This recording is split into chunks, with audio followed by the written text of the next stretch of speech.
So first off, there was a closed network test for Elden Ring this week. I tried to get in it. I signed up a long time ago.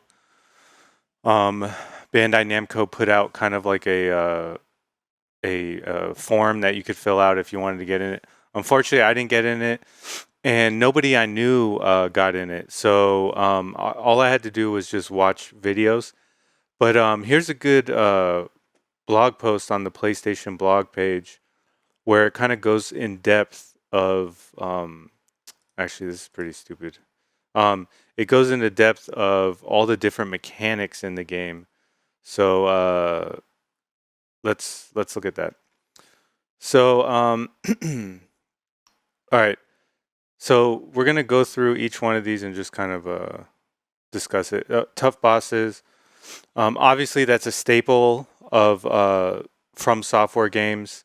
The bosses have to be difficult. They have to require lots of coordination, and they all require a lot of trial and error. So it's good that this game has difficult bosses. Um, so common enemies hit hard. That's always also been a big thing in these games. Even the trash mobs can kill you fairly easily. So backstabs and parries, block, roll, parry, and backstab your way through combat. Um, so yeah, those are kind of like the major combat mechanics. Me personally, I use block and roll the most, but I do try to backstab and occasionally I'll try to parry if it's like certain enemies in the game are so difficult. Their guard is so strong that you just have to parry them. So occasionally I'll have to parry. But yeah, I'm glad all those mechanics are in. It's going to make it easier for Dark Souls players to just pick up and play. Combat and targeting. So you're going to be able to cycle through the targets as usual, and you're going to be able to focus on one enemy at a time. Leveling up, collect runes, aka experience points, by defeating enemies and use them to level up at sites of grace. So, so I guess instead of souls, you're going to be getting runes, and instead of bonfires, it's going to be sites of grace. So yeah. Um, let's see. Guidance of grace. Shimmering trails of light extend from sites of grace, offering vague suggestions to direct your adventure towards areas of intrigue. So here you can see in this clip, you see how there's like a trail of light pointing to that site of grace. So I guess the game's gonna kind of like guide you in a very loose way. You know what? It's kind of reminds me of Ghost of Tsushima, how it had the wind guide you. So this is kind of similar to that. It's a very nice, aesthetically pleasing way to kind of get the player back on track. Um, Open world. Yeah, so this is something that we talked about last week and is probably the biggest change in this game from previous Souls games. The world is large and expansive, which is awesome. That's what everyone wanted. Um, and so far from the network test, from what I've seen, people enjoy it. They like the way it looks. They like the way it feels. They like the movement, the traversal. So all of that is good. All right, map. So this is a video showing what the map looks like. Um, so this is going to help you navigate the world. And every open world game has to have a good map system, or else or else you just get lost too easily. Um, and I would say any game with a complex layout, uh, you need a map system. So it's good to see the map system here. It looks kind of um, crude at the moment. I don't know if they're going to add in more uh, abilities to toggle, you know, show me all my sites of grace only, or show me, boss battles only or show me dungeons only. Uh, so I don't see any of that on this, but oh, actually, there it says open markers menu at the bottom. Okay, so you'll probably be able to filter the different markers. Um, all right. All inviting journey. Elden Ring contains From Software's trademark gothic castles, ominous dungeons, and foreboding enemies. However, traversing the vivid green cliff sides of the land between injects a wondrous sense of adventure. Okay, so yeah, it's just the game is just kind of like begging to be explored. Ambient music, that's always a must in these kind of games. It kind of sets the mood. Jump. Unlike the rooted nature of past Souls game, a new leap allows you to surmount obstacles in the field. What's more, you can perform a potent jump attack. So, one of the big, I wouldn't call it a complaint, but one of the big things that was missing from Souls games was a jump. And the reason why was because the way that the world was set up, it really wasn't designed for you to be jumping around the map. It was more, okay, you just by foot go here or go there. You're not really jumping over stones, or you could jump down or you could jump across, but you couldn't just jump. You know what I mean? Um, so yeah, they're adding a straight up just jump. Like you can jump anywhere now. And if you look from this the fall damage is like pretty. I mean, I don't know how high you have to jump from to die or to receive fall damage, but from the videos I've seen, you can jump pretty far down without getting fall damage. So that's another big change. In Dark Souls, if you fell too far, you would just die. So yeah, the jump mechanic is definitely changed in this. Um, Day and night cycle. The sun rises and sets, creating different moods as you explore the lands between. Seeing the setting sun cast pink upon the still waters of swamp is a captivating sight.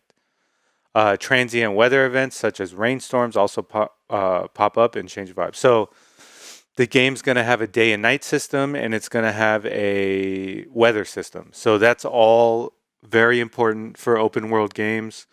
It makes the world more lived in, and it just kind of like increases the experience that the players have. So that's very good that they added that. Crafting items. Collected resources from flora and fauna can be crafted into useful items, seemingly at any time. Fashion animal bones into throwing knives or combine combustible items into improvised bombs. So one of the things about this game is you can craft on the fly in this game. I don't know if you can craft everything on the fly. You might need to craft weapons someplace special, but even that I'm not so sure. So from what I've seen so far, you can craft almost anything on the fly.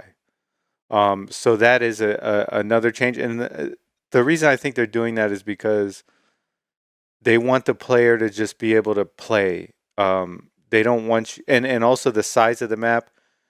They don't want you to have to go back to a hub every single time you want to make something. So you're going to be able to just craft anywhere, which I think is going to be good for maintaining the pace of the game. Um, Side dungeons. Souls fans know that discovering optional areas is part of the experience, and Elden Ring integrates these offshoot dungeons in a streamlined way. For instance, spelunking into a wolf-ridden mine concludes with a frantic boss battle against the ravaging Beastmaster. Okay, so this is something me and Josie talked about last week. We weren't sure.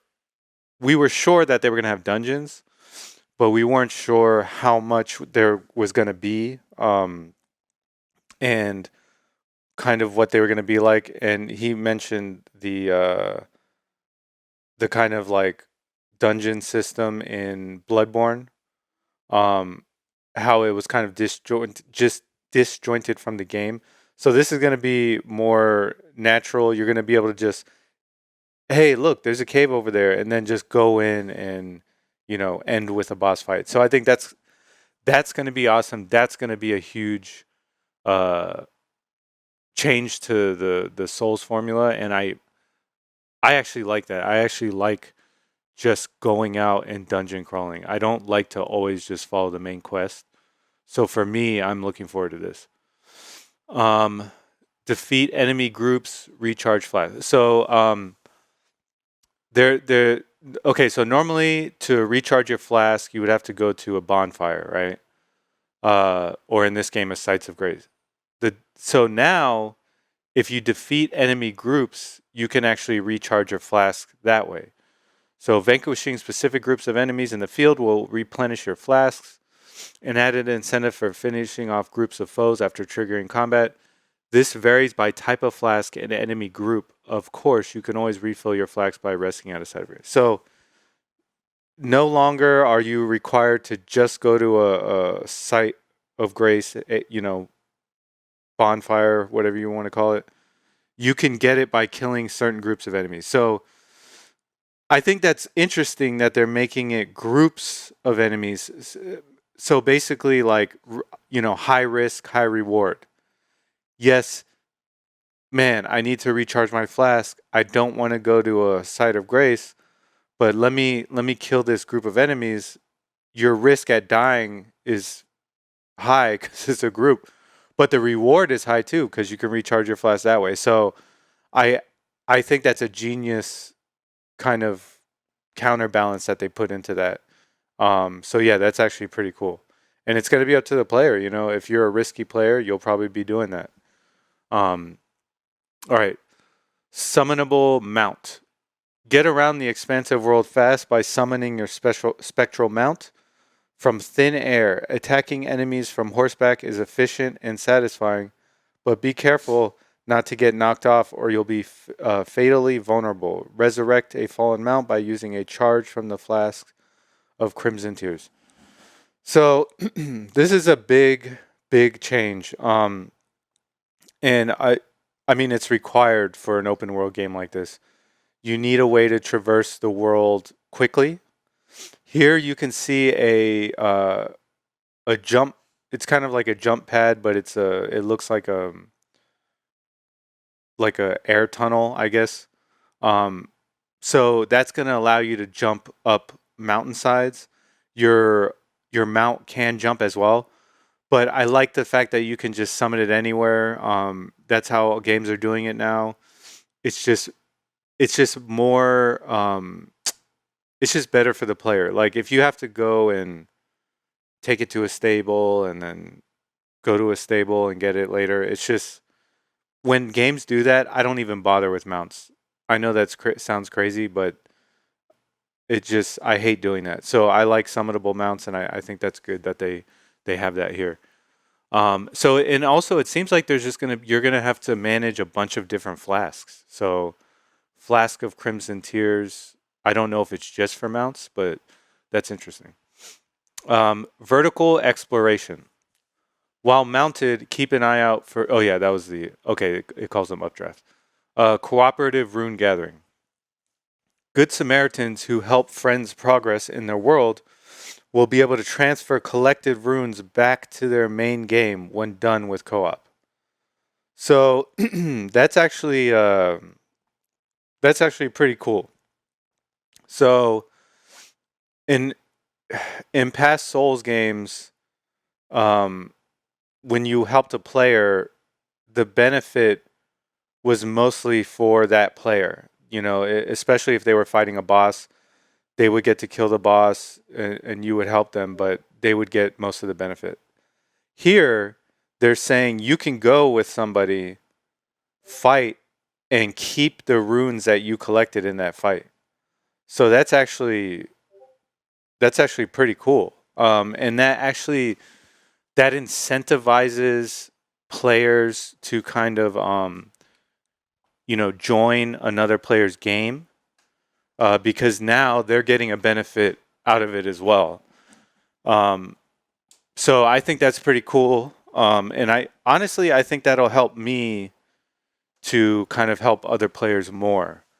Because I will admit, I didn't help other players as much as I received help. Okay. Summoning pools.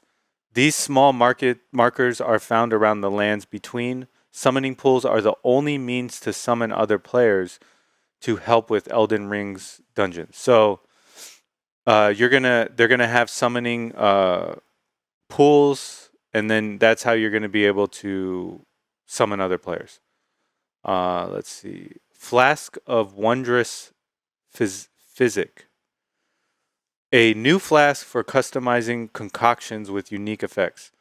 Collect and mix different elements to varying results, like a temporary stamina increase plus violent area of effect explosion. Okay, so this is crazy. They're going to even have a custom flask that you're going to be able to create your own potions for. So that's actually pretty cool. Ashes of War.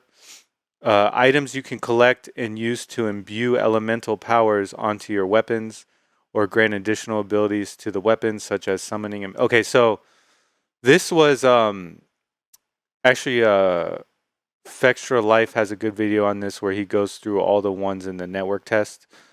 So you should check out his channel to see that. But basically, where in the past Souls games like Dark Souls 3, you would have a weapon that would have a special ability. You can now transfer abilities to different weapons. So let's say you like the basic move set of a weapon, but you don't like its special ability. You can actually change it using the Ashes of War. So that's actually a really cool addition, and it's going to allow for some crazy PvP. Because now you're not going to be able to just look at someone's weapon and be like, okay, I know what they're going to do. Now you're going to be like, oh crap, they might have switched out to a different Ash of War, and it's going to be the first time you're seeing that combination. So that's pretty cool. Spirits. Summon some help mid-battle with a range of helpers available, featuring different abilities and attributes. A new way to call on NPC help that has helped many Souls players. So in past Souls games, you would find an NPC in the game. You would do something for them, like you would free them, or you would talk to them, and then they would help you later. You could find them later, and they would help you. Now you're going to be able to just straight up summon, and I've seen video of summoning like a bunch of they look kind of like spectral spirits or whatever. So yeah, you're going to be able to summon NPCs to basically fight for you. So that's pretty cool. I think there's going to be builds around that focus on that. So that's pretty interesting. Runaway. The open world offers more escape routes. Retreat from a fight if you become overwhelmed, which is particularly useful when roaming mini bosses attack. Naturally, this isn't an option in boss chambers or cramped dungeons. So here you can see he's just running away from this guy. Hijacking caravans. You may spot lumbering giants towing a massive cart through the world, surrounded by a contingent of enemies. Carefully clear out these foes to claim the riches in the caravans yourself, such as the robust crucible armor set above. So this is the crucible armor set, and you'll be able to clear out caravans. So that's pretty cool. I like that. That it kind of reminds me of this new thing. It's not a new thing. It's been around for a while, but just kind of optional, quests where Far Cry, you could take over the enemy map locations. Ghost of Tsushima, you could take back locations as well. This is something different, but it seems pretty interesting. So yeah, that's it for that. So that explains a bunch of the changes and some of the similarities we're going to see to past Souls games. So yeah, that's a really good blog post. So yeah, there's a bunch of footage now for the network test. If you don't want to be spoiled, you're probably avoiding it. But if you don't mind seeing a lot of the stuff, check it out. There's a bunch out there and a lot of analysis going on. And from what I see, people are very happy with what they see. And the people who got a chance to be in the network test, they're very happy as well. So I mean, there's already people who put in over 50 hours in just a small glimpse of the game. So yeah, I'm looking forward to it. I already pre-ordered the collector's edition. So yeah, and the crazy thing is, if I don't get it on time, I might be so like hyped. I might buy a digital version because I can't wait. So hopefully, I'm hoping I get my collector's edition like within a few days of the release. Because yeah,